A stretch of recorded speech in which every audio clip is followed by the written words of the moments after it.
Chapter 722, An Unpeaceful Night. As Silver Coin Viper Odor wasn't a pirate, there were all kinds of rumors about him, most of which could hardly be verified. Klein retracted his gaze from the staircase and walked to the bar counter. He found a seat at the counter and tapped it. A cup of Zarhar. This was a locally produced malt beer. It was a lot cheaper than Southville beer that needed to be shipped over from the northern continent. 3 pence. The bartender recovered from his silent state as he picked up an overturned cup. The crowd in the bar began to break out into whispers as they were illuminated by the gas wall lamps. All of them were discussing the reason for Silver Coin Viper Odor's purchase of 10 tickets. He's definitely being pursued by someone. 10 tickets among 3 ships. It's clearly to prevent his pursuers from knowing which ship they boarded. A gang member with his sleeves rolled up, revealing his tattoo, shared his view based on his experience from evading capture twice. An adventurer drinking Lanty-proof scoffed. You don't understand Odor. If his plan was that simple, he wouldn't have the title Silver Coin Viper. I dare bet that he won't be on any of those liners from those 10 tickets. The only thing I can confirm is that they're heading to Pritz Harbor. Another adventurer shook his head when he heard that. Perhaps the news of him heading to Pritz Harbor is fake as well. The gang member from before was taken aback by what he heard. Refusing to be one-upped, he said, "According to your descriptions, Odor has likely thought of what you figured out. That's precisely why he's heading to Pritz Harbor and will be on one of the 3 ships." The 2 adventurers were about to retort him, but they decided that there was quite a non-zero chance of that happening after some careful thought. Momentarily, none of them said a word. This made the gang member extremely happy as he downed the rest of his liquor. Klein was holding a cup of Zarhar as he sipped it while listening to the conversation. He was waiting for the fake identification and tickets he needed. There's another 45 minutes. I hope nothing happens. Don't make the bar into a mess. He silently prayed as he drew the crimson moon inwardly. The light yellow beer slowly dropped in volume while Klein would look at the wall clock from time to time, or at the entrance, hoping that time would pass faster. Half an hour later, the door to the bar was suddenly opened with a loud thud as the evening wind gushed in. No way. The corners of Klein's lips twitched as he held back his urge to smile wryly. He turned his body to look at the sound. Standing by the door were 5 people. Their leader had black hair and brown eyes with recessed facial features and cut facial contours. He looked Lonese and looked to be in his early 40s. His expression was cold, and he exuded a natural air of dominance. It made everyone in the bar quieten down without realizing it. And the 3 men and the woman behind him were in trench coats. They didn't hide the fact that they were holding revolvers and that they would instantly aim and shoot if there was any slight sign of abnormalities. I don't know them. They aren't on any wanted list or have any bounties on them. Klein mumbled to himself as he maintained his state as a spectator. The 5 intruders suddenly scattered as they came before different customers, bent their backs slightly, and looked at them before asking, "Where is Silver Coin Viper Odor?" The customers were hesitant to give an answer when they saw the black muzzle pointed at them, along with the handle made of ivory and ebony, which exuded a strange sense of beauty under the lights. They went to the 2nd floor. The customers who had been asked nearly pointed to the staircase in unison. Someone is really pursuing Odor.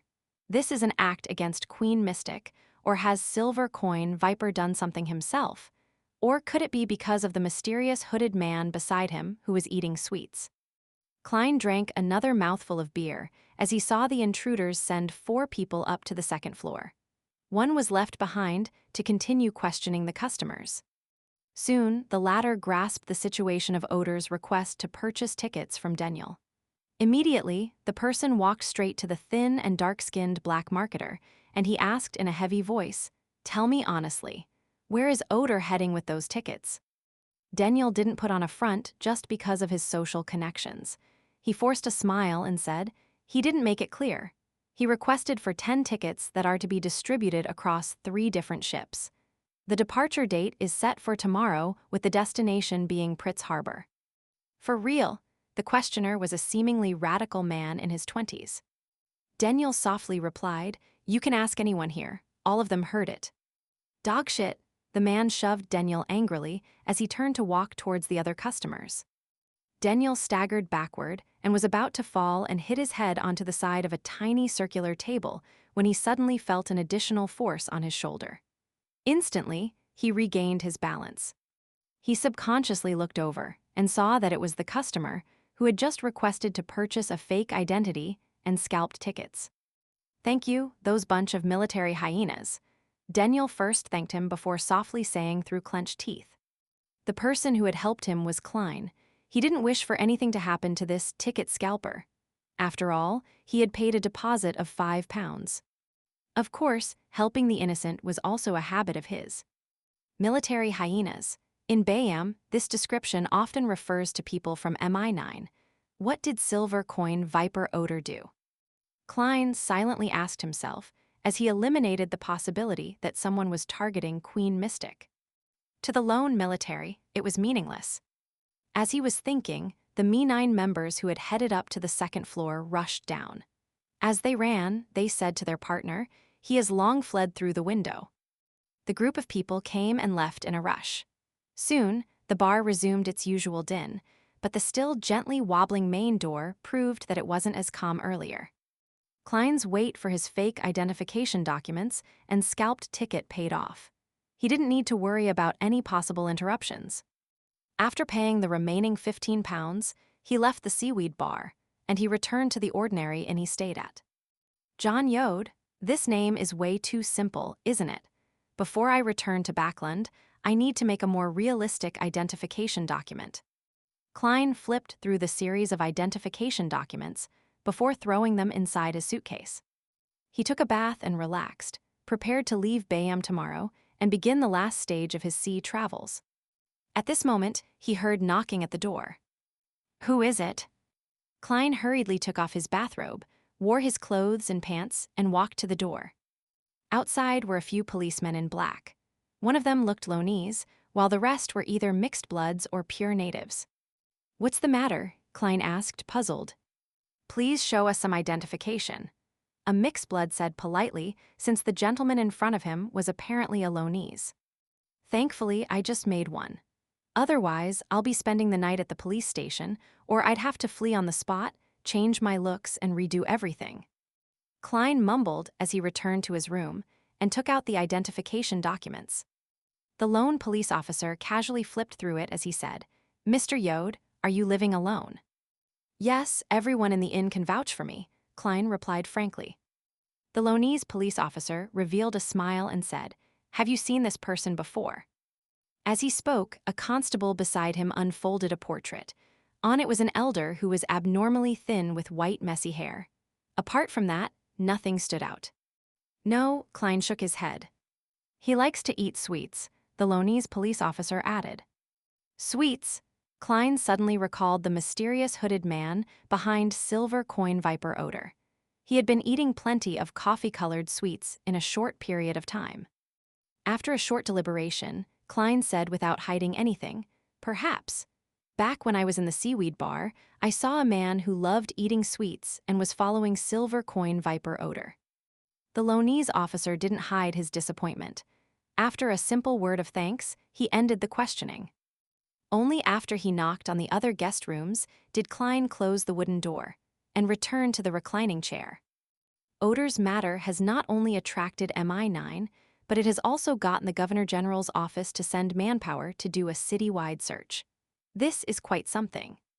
He muttered and decided to head above the gray fog to browse through the prayer points of light around the sea god scepter. He could gain more information from the prayers of the believers in Bayam. He didn't wish to end up embroiled in a massive maelstrom for giving the wrong response. After entering the bathroom, he went above the gray fog where he summoned the white bone scepter from the junk pile. Swirling around it were countless points of light. As he browsed through each point of light, he determined that the questioning wasn't on a small scale. The target was Odor and the mysterious man, but he couldn't figure anything else out. After some thought, he cast his gaze on a point of light that had been specially marked out by godhood. It belonged to a mixed-blood policeman named Bulea. He claimed to have swallowed humiliation, by changing his faith to the Lord of Storms for the sea god so as to climb up the police ranks. He was already a superintendent. Then, Klein cast the sea god's will into the corresponding point of light. Boulia, who was in the police station, assigning work to his subordinates, suddenly broke out into a cold sweat. He hurriedly found an excuse to enter the washroom as he silently prayed. Blessed of the sea and spirit world, the great Calvatua, your pious believer has something to report to you. The person we are specially searching for tonight is a very thin elder. His hair is completely white, but he has luxuriant hair. It's just very messy. He's very afraid of the cold, and he wears thick clothing even in Bayam. He loves to eat sweets, as though he's a steam engine himself and sweets are high-quality coal. The higher-ups have informed us to find him, but not harm him. Klein ignored Boulia and reined his thoughts back as he tapped the side of the long table. Compared to the portrait, such a description gives me a sense of familiarity. It's like I've heard of it somewhere in the past. To a seer, a sense of familiarity meant a clue. Hence, Klein wrote a divination statement and began questioning his spirituality. As he chanted the statement, he leaned back into the chair. He fell asleep with the aid of cogitation. In the gray and dark world, Klein found himself back in Backland, back in 15 Minsk Street, which he previously rented. In front of him was the red-eyed Ian. This teenage boy looked up and said, "Tyranny von Helmasuin, the greatest scientist after Emperor Roselle, a mathematician, a mechanist, and the father of the second-generation difference engine." Suddenly, Klein woke up and knew who MI9 was looking for. They were finding the great scientist who caused many deaths between the lone military and the Inti's spy organization, solely because of a third-generation difference engine. They were finding the science freak who had mysteriously disappeared for years. It's no wonder Admiral of Blood's intelligence officer, Old Quinn, had a modified radio transceiver that surpassed those in Backland. Klein was instantly enlightened.